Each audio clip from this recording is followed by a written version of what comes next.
ಬಿಟ್ರಿ ಸಿಗರೇಟ್ ತಂಬಾಕು ಬೀಡಿ ಹಚ್ಚಿ ಬಿಟ್ರಿ ಗಂಜಾ ತೇಲುತ್ತದೆ ಬಾಡಿ ಹರ ಹರ ಶಿವ ಶಿವ ಶಂಕರನ ನೋಡಿ ಅವನಿಗೂ ಮಾಡಿದೆ ಗಾಂಜಾ ಮಾಡಿ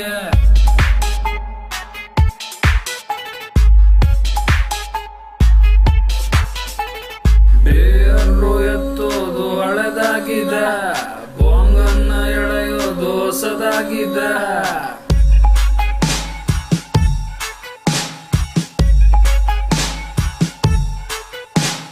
ಎಣ್ಣನ್ನು ಹೊಡ್ಕೊಂಡ್ರೆ ಎಡವಟ್ಟುರೋ